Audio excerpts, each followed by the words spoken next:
In your headlines, the governor of the TCI and the commissioner of the RTCIPF spoke out on the recent triple murder, and new measures have been put in place to curb irregular migration.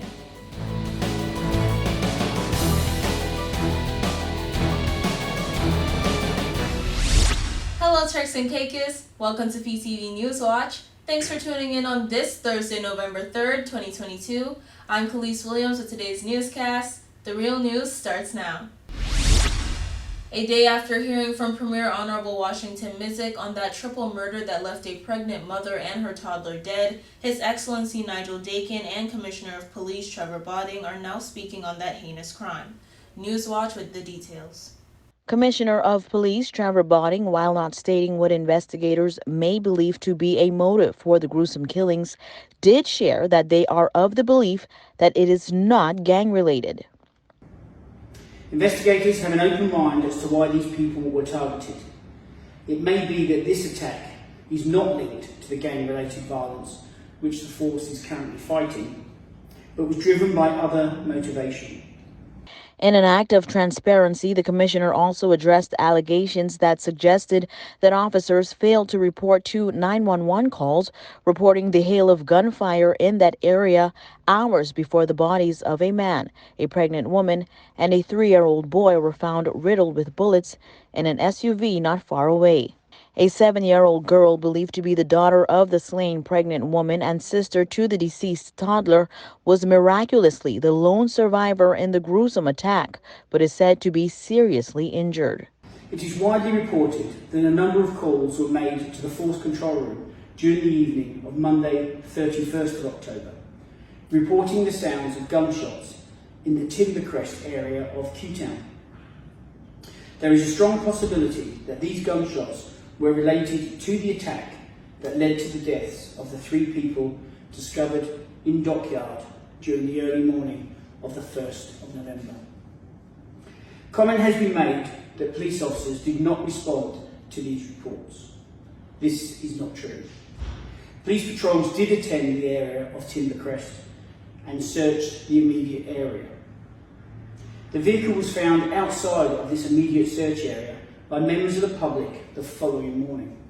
Botting says the 911 calls will also be reviewed, admitting that while the public is expected to help where they can, he does understand the fear emanating from the small community of Dockyard. Whilst I know how challenging it is to provide information in a small community where there is genuine fear, I'm again asking you to help where you can. If you know anything about this incident, an incident that has led to the death of an innocent child, then I implore you to tell us what you know, either directly, anonymously, or through Crime Stoppers. Law enforcement is again condemning the circulation of those very sensitive crime scene images. That the taking and circulating of those photographs served no purpose, and it was certainly not in the public interest. It was definitely not in the interest of a seriously injured and traumatized child. Governor His Excellency Nigel Dakin also shared a statement via his Instagram feed 2 days ago, chastising the inconsiderate and immoral acts of spectators who took and made the decision to circulate images of those victims through social media. Quote, "Anyone who can empathize should ask whether they would ever want a picture of their utterly distressed and injured child to be so carefully curated by a stranger, a potential Samaritan, who did not first help, but instead photographed and forwarded," end quote. Police are asking for anyone who may have information on this dreadfully gruesome and heartless act to call Crime Stoppers anonymously at 1-800-8477. We'll be right back with more News Watch when we return. Here at People's Television, we're more than just your leading news and entertainment services. We are spreading the gospel.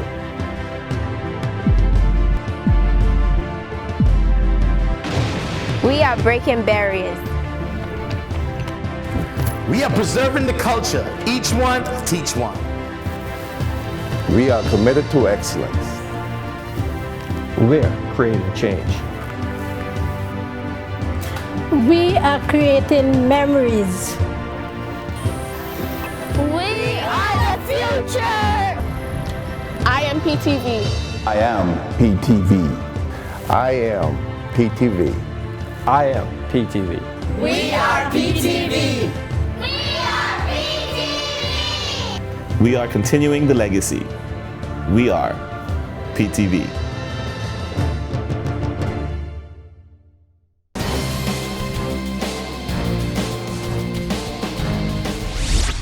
The TCIG released a statement regarding the issue of mitigating the stream of irregular migrants in the TCI. Take a look. In the TCIG's statement posted on November 2nd, it was stated that the Minister of Immigration and Border Services, Honorable Arlington Musgrove, wanted to remind the public that his ministry continues to surveillance the current economic and political environment in Haiti, which is believed to be the driver of economic hardship and irregular migration. That being the case, the following measures have been implemented to address the influx of irregular migrants in the TCI.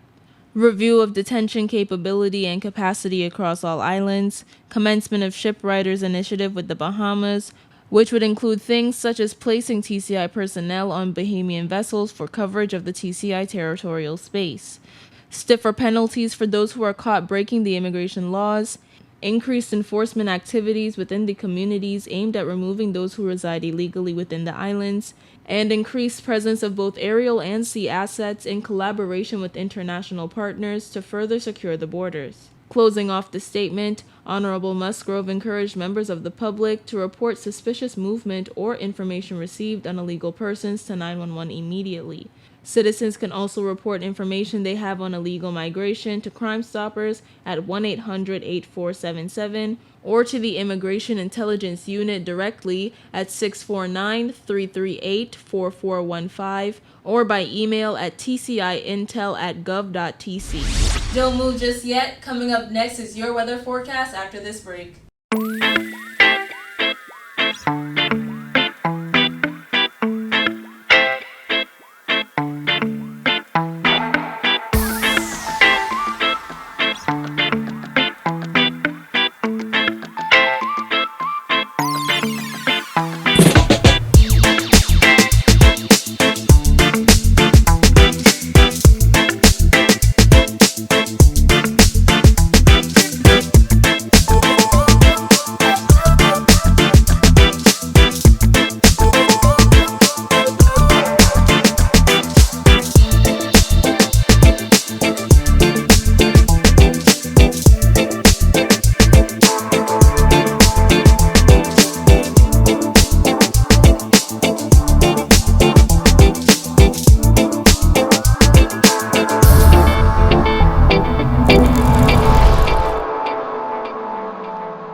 Here's your weather forecast for November 4th, 2022.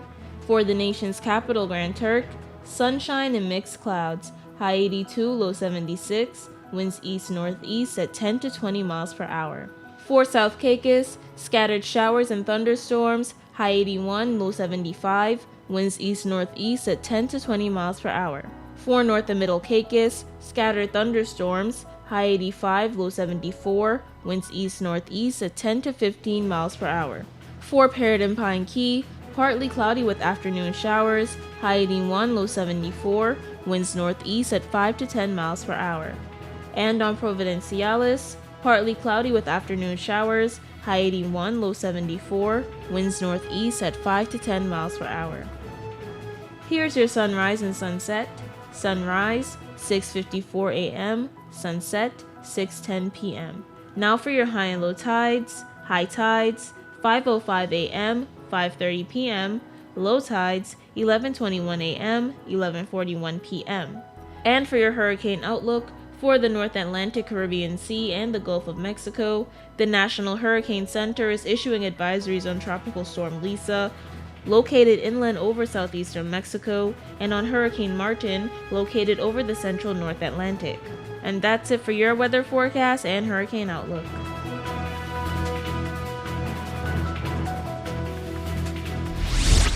That's the end of today's edition of Newswatch, but don't forget you can always catch us on our website at www.ptvatci.com and every weekday right here at 6:30 p.m.